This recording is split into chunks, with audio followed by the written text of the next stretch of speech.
We've been listening to Charlie's stories for years, and now we're recording them.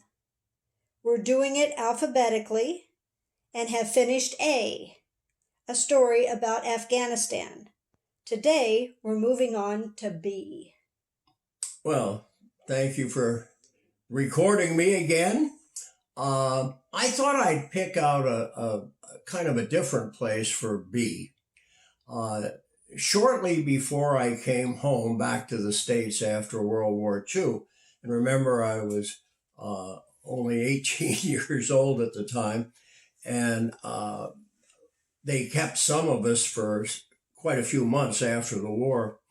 And we were sent on assignment to a little atoll in the middle of the Pacific that virtually nobody ever heard of. It was a little place called Bikini. The Bikini that they named the swimsuit after.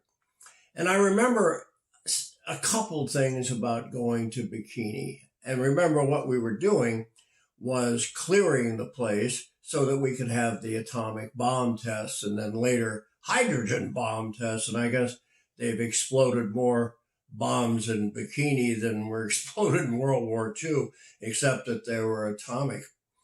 And we were the ones that were sent there to clean the island up and to take the natives off of there. Obviously, we couldn't let them hang in when we were blowing the place up. And I remember so many things about Bikini, but two kind of stand out. And the first is that the island, I guess the highest point on the island is a foot over sea level. It's just flat. And one of the things that impressed me was that they had graves. And the graves, I mean, I guess you couldn't put somebody very deep on that island. And what they did to mark the graves was they had upside down Coca-Cola bottles. And they formed, a rectangle around the body, I guess. And so if you went to certain parts of the atoll, you would find these upside down Coke bottles buried in the atoll over a body of somebody who would pass on. The other thing that I will never forget is the flies. And to this day, I can't begin to understand how the people of that island were able to stay there. Because when we first got there, the flies were so thick that we had to seal the ship.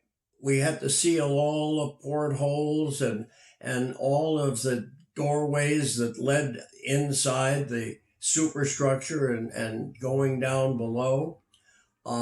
The flies were so thick that if you talked to somebody when you were above deck, you would get a mouthful of flies. There were that many. They were in your eyes. They were in your ears. I have never had any kind of experience close to that one.